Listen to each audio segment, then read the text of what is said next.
Um, how many times have you moved around since you've been in foster care? Yeah. Has that involved changing schools and counselors, things like that? I only changed school 2 times. Yeah. It's still changed a couple times though. That's hard. Yeah, Hard to start over again. not really, but Because she's fabulous, not really. What is something that you wish people in the community knew about kids who are in the foster care system?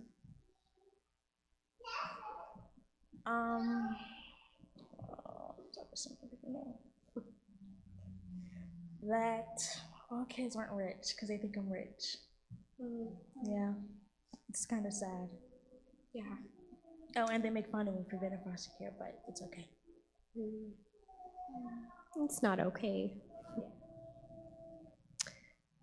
This might be a hard question, but if there was anything that you could change about the foster care system, what would it be?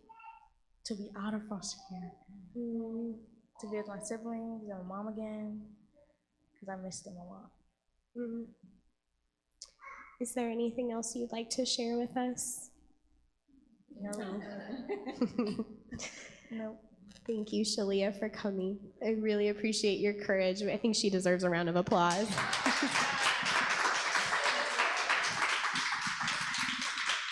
So I'm going to pick on Shalia for a minute while she's walking off. Because Shalia is another one who uses her experience. And Shalia and Lynn, my youngest, help to lead our Kids Connection program. And so they plan activities and they hang out with kids. Many of whom here at TCG have had similar experiences to Shalia. So I really appreciate that she can relate to them even at those young ages and just love on them and encourage them. So thank you for all you do here because you're pretty amazing. And I think they're now taking the kids to go next door and play. All right, Alexis, do you need a minute? Okay. No, you're good. Taylor, I would like to invite Taylor up here.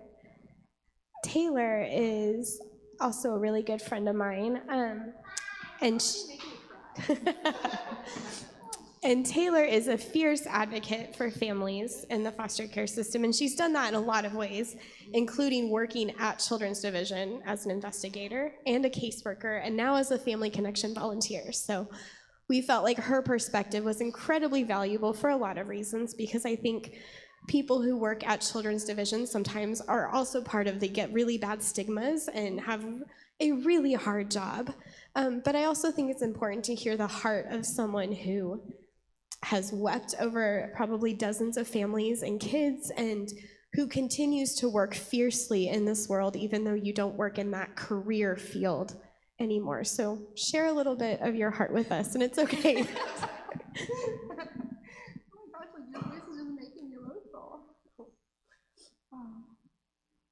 Okay, I'll get it together. So,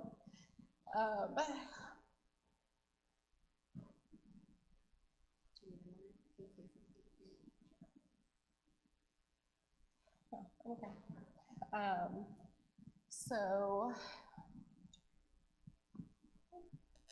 Sorry. Okay, so I started at Children's Division when I graduated in 2018, and it was a part of an initiative, like they pay for your last year of college, or like your last semester of college, and you sign a contract, you work there for a couple of years. So I graduated with my BSW, but Children's Division has people with criminal justice majors, sociology majors, even sometimes there's some education majors. So we have policies and procedures that we follow, but everybody kind of has, they have their own life experiences and just like way of handling things and interviewing, and we go through like a 4-week training course on like policies and steps and So the system is a lot of check boxes. So I started out as an investigator, but during the pandemic, I transferred over to alternative care case management. And for a time, I worked in the Family Justice Center. So I was kind of doing a strange dual role and worked with a lot of domestic violence. And so a lot of the cases on my caseload were domestic violence. Let's see. I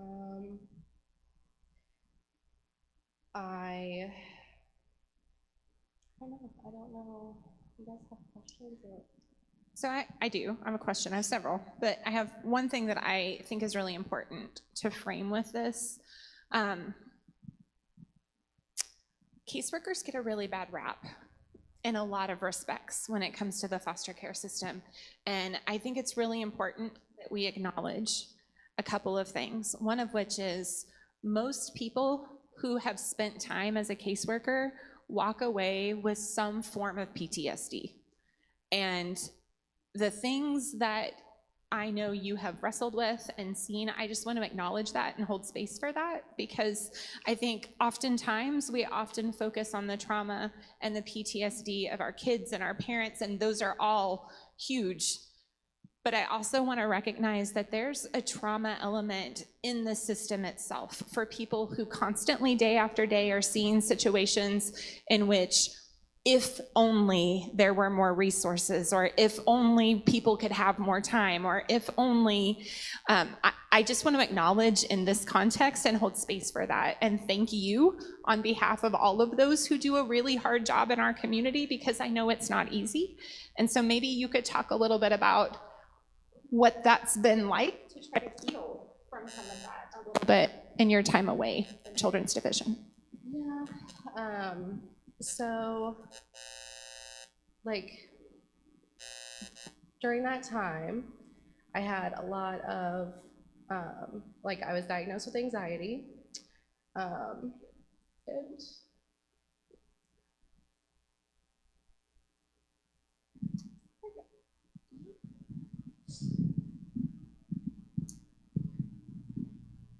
sorry, that was very difficult lesson.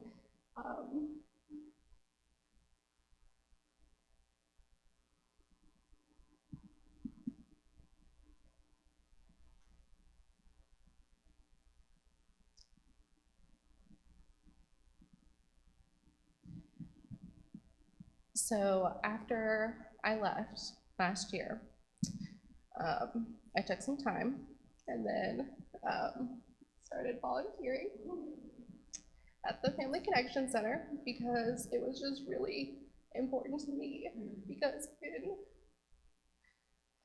I cannot talk and cry, I'm sorry.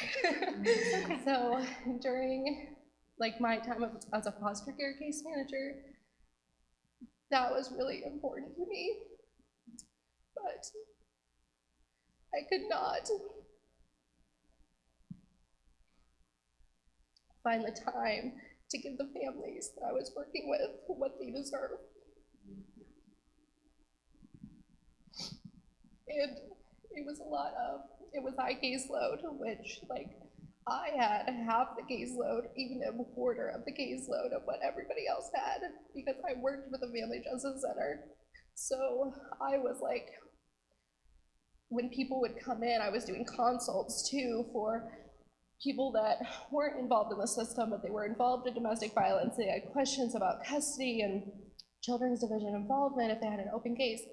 So, you know, even with just a quarter of the caseload, I had a whole family support team to answer to. I had court reports to write. I had to meet, once a month FSTs for every single family. I had to make sure that every single family had the paperwork they were supposed to have, the resources they were supposed to have, the visits for children, which is super important to me that they were having visits with their children. But it was also hard because we didn't have any resources in the community. Like, parent aides were full. They were full. And so when parent aides couldn't do it, we did it. And if we couldn't find the time or we couldn't find a parent aide, the judge got upset with us. And fair, because that's important that parents have visits with their children. You know, we don't have transport to visits. A lot of times, you know, foster families are working. You know, the rest of our team doesn't transport, so I was transporting a lot of my visits, and that was actually my favorite time because I got to like spend more time with my foster kids and those drives than like my monthly visits. So let's talk about caseloads for just a minute, because I think that's a really important aspect that not everyone realizes. It's being weird. Anyway, something that not everybody realizes, because Greene County's foster caseload as a whole has gotten so high, our individual caseworkers' caseloads has gotten beyond what is really manageable for them to do. I would say most of them would agree to do their jobs well and to do it in a way that's healthy for them and healthy for the families that they're supposed to be serving. So what would you say when you left a year ago, what the average caseload was? Oh my gosh, I have no idea. For kids, okay, this is gonna, there's what it actually is and what I feel like it was, what it feels like. I'd say maybe